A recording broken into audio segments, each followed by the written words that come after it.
नमस्कार बच्चों, कैसे हो आप सब मेरे प्यारे बच्चों। आज क्या है, बुधवार, वेंसडे है और हम आ गए आपके पास स्टोरीज लेके। तो स्टोरी टाइम विथ मामनी इस चैनल में आप सभी का हार्दिक स्वागत है। जो इस चैनल को देखते हो और इस चैनल से प्यार है, सभी को मेरी तरफ से ढेर सारी शुभकामनाएं हैं और भगवान श्री कृष्ण जी से प्रार्थना है कि आप सभी का भला करें।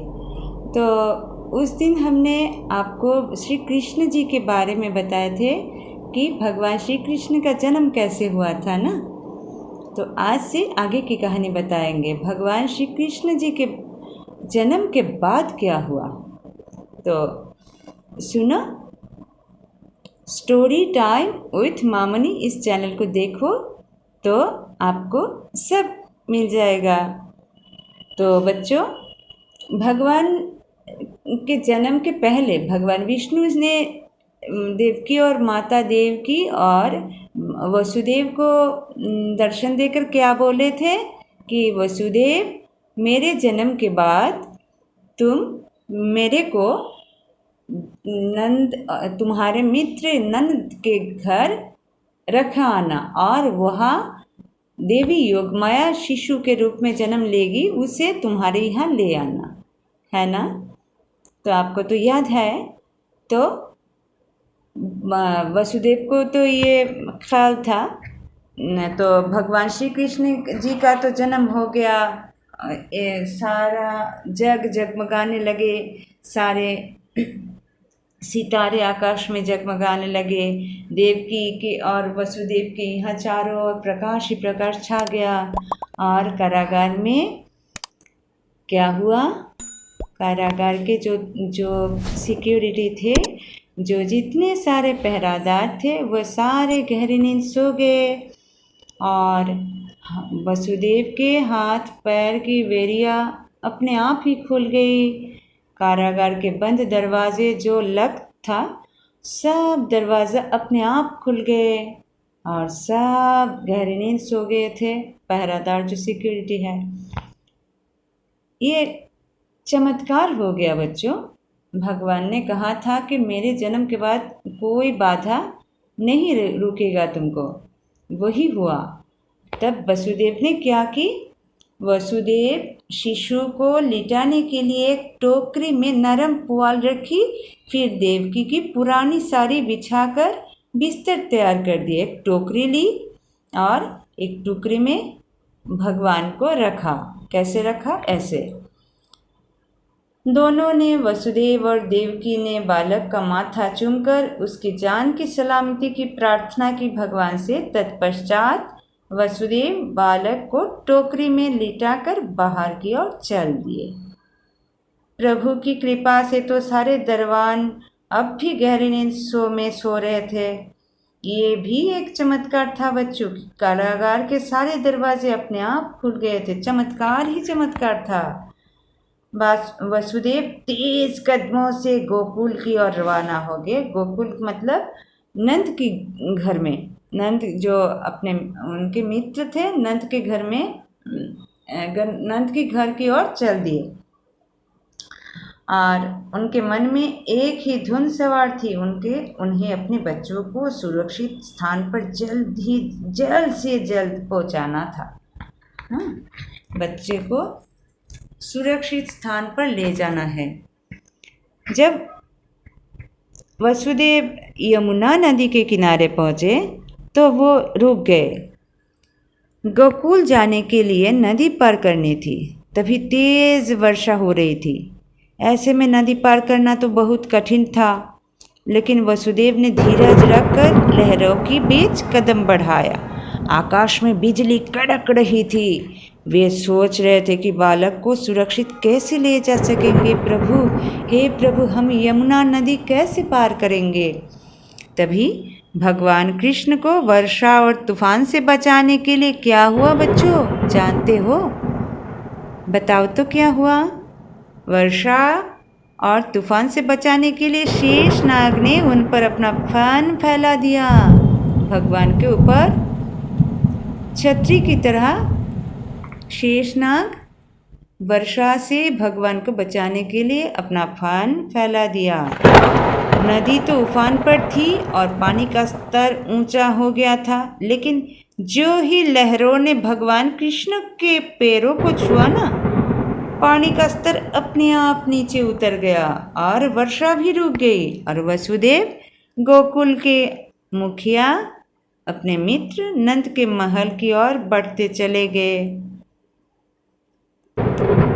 वसुदेव ने सोचा, जाते समय अगर नंद के महल के दरबाने ने मुझे मेरे पुत्र के साथ देख लिया तो क्या होगा प्रभु, हे प्रभु, क्या होगा। लेकिन नंद के महल में पहुंचकर भी उन्होंने देखा कि भगवान विष्णु की कृपा से सारे दरबान गहरी नींद में सो रहे थे।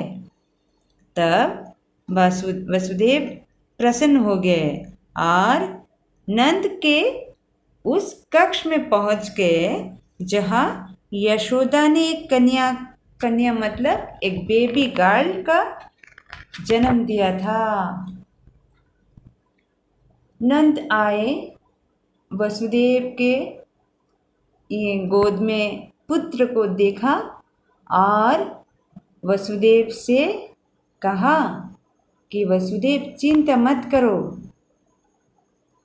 मेरी पुत्री को ले जाओ और कंस के हाथ में दे देना। कंस पुत्री का कुछ नहीं करेगा, ये तो कन्या है, कंस का कुछ नहीं बिगाड़ेगा। इसीलिए कंस को दया आ जाएगी और कुछ नहीं करेगा, इस पुत्री को नहीं मारेगा। तो वसुदेव ने क्या की, अपने पुत्र को नंद के गोद में सौंप दिया और नंद की पुत्री योगमाया को टोकरी में रख ली और मथुरा की ओर चल पड़े। और जल्द ही वसुदेव कारागार में पहुंच गए और देवकी को नंद की कन्या को सौंप दी।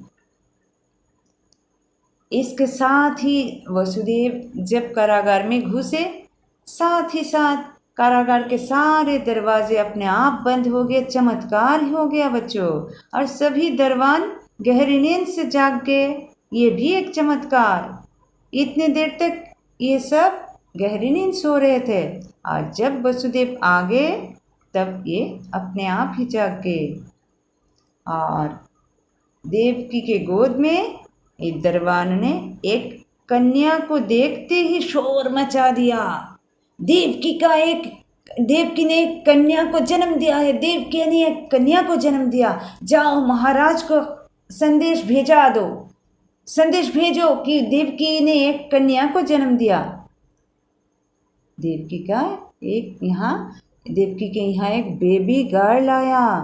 जाओ महाराज कंस को संदेश भेजो। और क्या की, मथुरा के राजा, दुष्ट राजा कंस को तत्काल ही देवकी की 8वीं संतान की जन्म की सूचना भेजी गई और कंस आए। कंस आकर क्या की, वसुदेव ने देवकी को दिलासा दिया, चिंता मत करो देवकी, भगवान श्री कृष्ण गोकुल में, हमारे पुत्र गोकुल में बिल्कुल सुरक्षित रहेंगे और दुष्ट राजा उन तक कभी नहीं पहुंच पाएगा और कंस इस कन्या को कुछ नहीं करेगा। ये तो कन्या है, इसे नहीं मारेगा। लेकिन जब कंस को ये समाचार मिला कि देवकी ने 8वीं संतान को जन्म दिया, तो वो दौड़ता हुआ आया और गरजता हुआ बोला, 8वीं संतान कहाँ है, मुझे दे दे, हाँ मुझे दे दे, कहाँ है तेरा संतान। देवकी ने विनती की, भैया वो तो नन्ही सी बच्ची है, ये तो कन्या है, ये तो लड़की है, वो इतने बड़े राजा का क्या नुकसान कर सकती है भैया, कृपया उसके प्राण मत लो भैया, ये तो कन्या है, तुम्हारा कुछ नहीं बिगड़ सकेगा, ये तो कन्या है, प्लीज़ प्लीज़, मतलब भैया को रिक्वेस्ट कर रही थी, नहीं मारो इसको, इसके जान को मत मारो, इसे जान से भैया, इसे जान से मत मारना। और कंस ने ठहाका मारकर बोला, देवकी, मैंने भविष्यवाणी सुनी है, मैं नहीं चाहता कि इस धरती पर तेरा ऐसा कोई जीवित रहे जो मथुरा के राजा कंस के प्राण ले सके। ये कन्या ही आने वाले समय में मेरा काल बन सकता है, इसलिए मैं इसे भी जीवित नहीं छोड़ूंगा। ये कहकर दुष्ट कंस योगमाया को उठाकर जोर से गरजा, तुझे मरना ही होगा। ये कन्या, तो ये कहते हुए उसने उसे जमीन पर पटक दिया, लेकिन कन्या हवा में उछली और अपनी असली रूप में आ गई, क्योंकि वो तो आम संतान नहीं थी, वो तो देवी योग निद्रा थी, देवी योग माया थी, जिसे भगवान विष्णु ने कंस को चेतावनी देने के लिए धरती पर भेजा था ना। देवी योग माया बोली, हे मूर्ख कंस, तुझे मारने वाला तो पहले ही इस धरती पर जन्म ले चुका है, अब तू नहीं बच सकता, मेरे शब्दों को याद रखना, तू शीघ्र ही मरने वाला है। कंस डर के मारे आंखें फाड़कर उसे देखता ही रह गया। जोगमाया हंसी और शीघ्र ही आकाश में ओझल हो गई। जोगमाया के जाने के बाद भी कारागार में एक अनूठा सा प्रकाश फैला रहा। फिर सब कुछ ठीक हो गया। कंस अपने दरबारियों और दरबानों सहित आश्चर्यचकित होकर खड़ा था। वो समझ नहीं पा रहा था कि अचानक ये सब क्या हो गया, इसके साथ क्या हुआ, ये कैसा चमत्कार है, क्या हो गया, उसे पता ही तो नहीं था। वो तो ये बेबी गर्ल को मारने चला था ना, और क्या हो गया, हाथ से ये क्या किया, ये जो योगमाया थी वो क्या किया, हवा में उड़ गई और असली रूप दिखा दी। तो कंस को तो ये चमत्कार जैसा ही लगा ना। इस घटना के बाद कंस ने सोचा कि अब देवकी और वसुदेव को बंदी बनाकर रखने से तो कोई लाभ नहीं है, उसे छोड़ दिया जाए। तो उसे कारागार से छोड़ दी। और वसुदेव अपने दोनों पुत्र का समाचार जानना चाहते थे। एक दिन नंद उससे मिलने मथुरा आए और वसुदेव को अपने पुत्र के समाचार दी। बोला कि दोनों पुत्र बहुत अच्छे हैं, गोकुल में अब चिंता मत करो वसुदेव, बड़ा और छोटा भाई दोनों ही अच्छे हैं। और वसुदेव ने ये भी कहा कि कंस भगवान कृष्ण को मारना चाहता है, भगवान विष्णु जो मेरे पुत्र के रूप में आया है उसको मारना चाहता है। तब नंद ने सोचा कि दोनों बच्चों की रक्षा के लिए तो शीघ्र ही कुछ करना होगा, है ना। तो नंद ने क्या कि नंद महर्षि गर्ग और जो मुनि ऋषियाँ होते हैं ना, उधर वहाँ थे गर्ग ऋषि गर्ग के यहाँ गए और पूछे उनसे कि हे मुनिवर, आप मेरे को बताइए मैं कैसे अपने बच्चे को रक्षा कर पाऊँगा। तब मुनि ने कहा, इसका नामकरण संस्कार करा दो। औपचारिक रूप से बालकों का नामकरण संस्कार होना बाकी था, इसलिए इसके नामकरण संस्कार करा दो। और नंद और यशोदा ने आयोजन के लिए तैयारी आरंभ कर दी। सभी गांव वाले ने इस काम में उनकी सहायता की और नंद और यशोदा ने अपने और रोहिणी के पुत्र के लिए नामकरण संस्कार का तो आयोजन किया। गर्ग मुनि बच्चों का नामकरण संस्कार के लिए पधारे और यशोदा से कहा, रोहिणी से कहा, तुम्हारे दोनों बेटे तो भगवान है, वे तो स्वर्ग से धरती पर पधारे। इनका जन्म हुआ है, ये कोई आम बालक नहीं है। इनका जन्म हुआ है दुष्ट तथा राक्षसों का नाश करने के लिए और इस बच्चे पर तो अनेक राक्षसों का हमला होगा, लेकिन यही विजयी होंगे। तो ये सुनकर तो नंद और यशोदा रोहिणी बहुत प्रसन्न हुए। तो गर्ग मुनि ने कहा, ये बालक दुष्ट शक्तियों का नाश करेंगे और इसका बड़ा भाई इसका साथ देंगे। ये दोनों स्वर्ग से आए हैं, तुम सौभाग्यवती हो। नंद, आप भी सौभाग्यवान है जो आपके यहाँ भगवान पधारे। ये इस बालक का नामकरण मैं संस्कार करा देता हूँ। ये तो मैं जान गया हूँ ये कौन है। ये भगवान श्री कृष्ण का अवतार है, इसलिए इसका नाम, इसके बड़ा का नाम है क्या? ये बहुत बलशाली होगा, इसके लिए इसका नाम बलराम रखा जाएगा और छोटे का नाम होगा श्री कृष्ण। तब चारों ओर से एक ही धुन चारों ओर से सुनाई दे रहा था, श्री कृष्ण श्री कृष्ण श्री कृष्ण श्री कृष्ण। ऐसे भगवान श्री कृष्ण जी का नामकरण संस्कार हुआ, नाम रखा गया।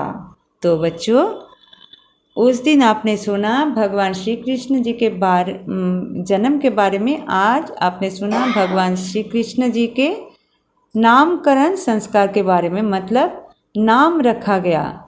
जब नाम रखा जाता है, हम सभी का एक नाम होता है। जब नामकरण संस्कार होता है उसे हमारे देश में नामकरण संस्कार कहा जाता है। तो आज के लिए बस इतना ही। भगवान से प्रे करना, प्रार्थना करना, भगवान को खुश करना, खुश रखना और सदा सच बोलना, झूठ नहीं कहना, किसी से झगड़ा मत करना, हिंसा नहीं करना, चोरी नहीं करना है। ठीक है ना? तो चलते हैं आगे, अगले बुधवार को आएंगे आगे की कहानी लेकर। और तब तक आप लोग खुश रहना, स्वस्थ रहना। ठीक है? नमस्ते।